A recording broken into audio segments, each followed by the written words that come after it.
Hello' guys, কি খবৰ আপোনালোকৰ? নিশ্চয় ভালেই আৰু মোৰো ভালেই। আজি আপোনালোকৰ বাবে মই এটা নতুন ৰেচিপি লৈ আহিছোঁ। তাৰ বাবে লাগিব কেইটামান কাজু আৰু ইয়াতে লৈছোঁ মই 5টামান খিচমিচ আৰু ইয়াতে এতিয়া মই দিম বগা সৰিয়হ আৰু ইয়াৰ পিছত এই গোটেইখিনি মই 10 মিনিটমানৰ বাবে তিয়াই থৈ দিম। আৰু কেঁচাকৈ মই কাটি লৈছোঁ এটা সৰু চাইজৰ বা মিডিয়াম চাইজৰ পিঁয়াজ সৰু সৰুকৈ কাটি লৈছোঁ, নহৰু কেইফুটামান, আদা এডোখৰ আৰু কেঁচা জলকীয়া দুটা।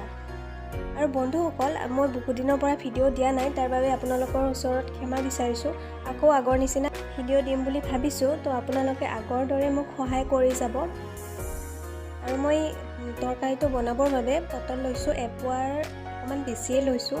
সৰু সৰুকৈ এনেদৰে কাটি ভালদৰে ধুই লৈছোঁ আৰু এতিয়া কেৰাহীটো পাতি দিছোঁ আৰু কেৰাহীটো গৰম হোৱাত মই তেল দি দিছোঁ আৰু তেল অকণমান কম হোৱা যেন পাই মই আকৌ অকণমান তেল ইয়াতে দি দিছোঁ। আৰু এতিয়া ইয়াতে মই দি দিছোঁ পটলখিনি আৰু ইয়াতে এতিয়া মই দি দিম অকণমান নিমখ, সোৱাদ অনুসৰি নিমখ আৰু হালধি। আৰু এইখিনি দি পেলাই মই গোটেইখিনি ভালদৰে লৰাই দি পটলখিনি অকণমান টাইম সিজিবলৈ দিম। আৰু আপোনালোকে যদি মোৰ চেনেলটো নতুনকৈ ভিজিট কৰিছে, তো আপোনালোকে মোৰ চেনেলটো ছাবস্ক্ৰাইব কৰি দিব আৰু লাইক কৰিব, শ্বেয়াৰ কৰিব আৰু কমেণ্ট কৰিব। আৰু যদি মোৰ ৰেচিপিবোৰ চাই ভাল লাগে, দেন আপোনালোকে ট্ৰাই কৰি চাব আৰু মোক জনাব কেনেকুৱা পালে।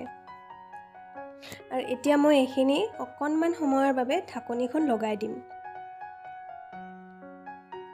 এয়া 5 মিনিট পিছত এইখিনি পটলখিনি প্ৰায় আপোনাৰ হৈয়ে গৈছে আৰু ইয়াতকৈ বেছি সিজিলে আকৌ খাবলৈ ভাল নালাগিব।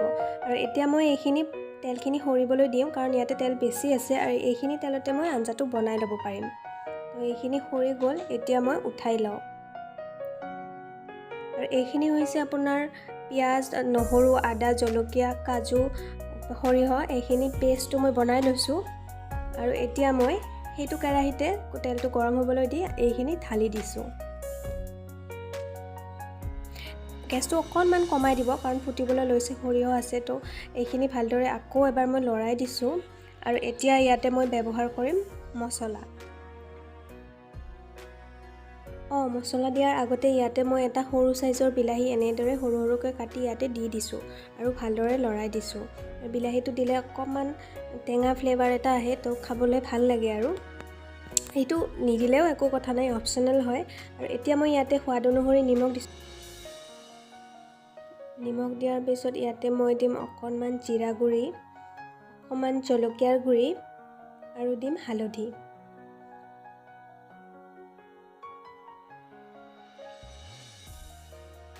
আৰু গোটেইখিনি দি হোৱাৰ পিছত এইখিনি ভালদৰে এবাৰ লৰাই দিম, মিক্স কৰি দিম। আৰু এই মছলাখিনি তেল বিৰিঙি নুঠালৈকে ভাজিব লাগিব, যাতে মছলাৰ কেঁচা গোন্ধটো গুচি যায়। আৰু এইখিনি ভাজি আছোঁ, দেখিছেনে কালাৰটো চেঞ্জ হ'বলৈ ধৰিছে আৰু তেলো বিৰিঙিবলৈ ধৰিছে, অকণ তেল বিৰিঙিছে।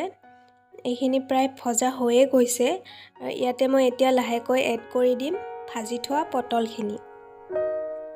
পটলখিনি মই দি দিলোঁ। এতিয়া এইখিনি ভালদৰে এবাৰ মছলাৰ লগত মিক্স কৰি দিম। আৰু যিসকলে পটল খাই বেয়া পায়, এনেদৰে এবাৰ খাই যাব আৰু মোক জনাব কেনেকুৱা লাগিলে। সঁচাকৈ এনেকৈ খালে বহুত ভাল লাগে, কাৰণ আমি পটলটো খাই খাই আমনি পাই যাওঁ ন, তো এনেদৰে এবাৰ বনাই খাই চাব আৰু মোক পিছত জনাব। আৰু এতিয়া মই ইয়াতে দি দিম অকণমান পানী আৰু এইখিনি ভালদৰে মিক্স কৰি দিম, লৰাই দিম আৰু এইখিনি অকণমান সময়ৰ বাবে হ'বলৈ দিম। ইয়াতে মই পানী বেছি ব্যৱহাৰ নকৰোঁ, এইখিনিয়ে পানী দিম আৰু বেলেগকৈ পানী নিদিওঁ, কাৰণ এই আঞ্জাটো গ্ৰেভি টাইপ হ'লে ভাল লাগে, জুলীয়া কৰিলে খাই ইমান টেষ্ট নাপাব। আৰু এতিয়া মই ইয়াতে ঢাকনিখন লগাই দিলোঁ আৰু 5 মিনিটৰ পিছত এয়া পানীখিনি প্ৰায় শুকাই গ'ল, গোটেই পানীখিনি শুকাই গ'ল। এতিয়া মই ইয়াতে দিম আধা বাতিমান গাখীৰ দি দিছোঁ। গাখীৰটো দিলে আপোনাৰ আৰু বেছি খাবলৈ ভাল লাগে। আৰু এতিয়া মই ইয়াতে আধা চামুচমান চেনি দি দিছোঁ আৰু এইখিনি অকণমান দেৰি উতলিবলৈ দিম। এইখিনি প্ৰায় হৈয়ে গৈছে।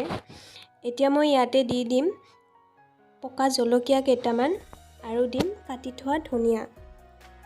আঞ্জাখন প্ৰায় হৈয়ে গ'ল আৰু মই 2 মিনিটমানৰ বাবে আঞ্জাখন হ'বলৈ দিম। আৰু যদি আপোনালোকে মোৰ ৰেচিপি চাব বিচাৰে আৰু কেনেকুৱা ধৰণৰ ৰেচিপি চাব বিচাৰে, মোক তলত কমেণ্ট কৰি জনাব। আৰু ইমান দিনৰ বিৰতিৰ পিছত আহিছোঁ, আশা কৰিছোঁ আপোনালোকে আগৰ দৰে আদৰি ল'ব। তো সেইটোৱে বিচাৰোঁ আপোনালোকৰ ওচৰত। তো যোনে যোনে মোৰ চেনেলটো আগৰ পৰাই ছাবস্ক্ৰাইব কৰি থৈছে তেওঁলোকে লাইক কৰিব, শ্বেয়াৰ কৰিব আৰু কমেণ্ট কৰিব। আৰু যিসকলে নতুনকৈ আহিছে তেওঁলোকে মোৰ চেনেলটো ছাবস্ক্ৰাইব কৰি দিব। আৰু এইটো হৈছে ফাইনেল লুকটো। আৰু আকৌ আহি আছোঁ নতুন এটা ৰেচিপি লৈ, নতুন এটা ভিডিঅ' লৈ। আজিলৈ বাই বাই।